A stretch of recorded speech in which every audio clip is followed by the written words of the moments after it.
LPU ప్లేస్మెంట్ల రికార్డులు సృష్టిస్తోంది. Final year student 2.5 కోట్ల ప్యాకేజ్ పొందుతున్నారు. 1700 మందికి పైగా ఎల్పీయూ స్టూడెంట్స్ 10 లక్షల నుంచి 2.5 కోట్ల ప్యాకేజెస్ పొందారు.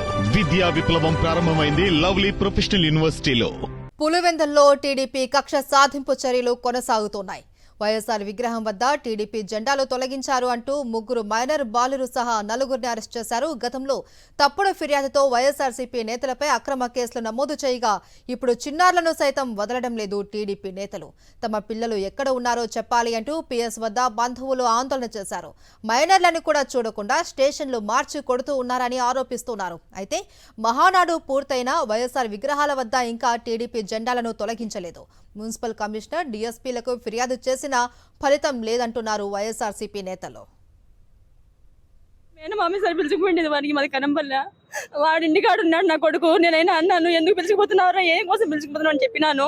కానీ తనైతే ఏమన్నాడంటే ఎక్కడ లేదులే ఇక్కడే అని చెప్పినాడు. నేనుండి వద్దురా పిలుచుకోవద్దు అని ఏం తెలియదు, చిన్నపిల్లడు కదా అంటే లేదు మేము ఇక్కడే పోతున్నాం అన్నాడు సార్. నేను ఏదో తినే తీసుకుపోతున్నాను అనుకున్నాను. మాకైతే ఏ పగలు లేవు సార్ ఏ పార్టీ మీద. మా పిల్లలను చూపించాలి సార్.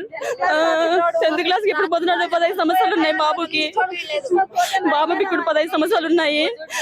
వాడు వచ్చి ఇంటికాడు వచ్చి పిలుచుకుపోయినాడు. కానీ నా కొడుకు పోవాలని పోలేదు సార్.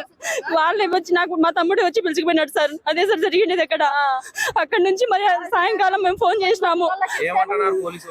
సార్ వాళ్ళు ఏమంటున్నారు మాకు తెలియదు అంటున్నారు సార్. మాకు తెలియదు. ఆయన కనంపల్లె నుంచి ఒక అతను వచ్చి మా సందులో పిల్లల్ని 3 పిలిచిపోయినాడు సార్. ఈటికే గ్రౌండ్ దగ్గర పోదామరా అని క్రికెట్ ఆడేదాని కానీ పోయినారు. వీళ్ళు పోయిన తర్వాత ఆ మంచి జెండాలు పీకి కాల్చేజ్ చేస్తా అంటే వీళ్ళు వచ్చేద్దామని చూసినారు. వచ్చేదే లోపలే అది ఎవరో వీడియో తీసి పెట్టినారంట. వాళ్ళు తెలుగుదేశం వాళ్ళు వచ్చినారు, పోలీసు వాళ్ళు వచ్చినారు, వాళ్ళ పిల్లల్ని వేసుకొని పోయినారు. మాకు 8 వరకు తెలియదు. వేరే వాళ్ళు చెప్పింది ఇటుకు వచ్చి అడిగినాము.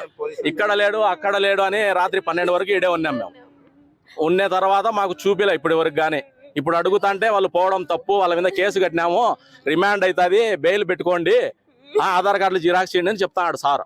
మాకు పిల్లలను చూపియండి సార్ అంటే 1 గంట ఉండండి వస్తారు అంటున్నాడు. అది జరిగింది.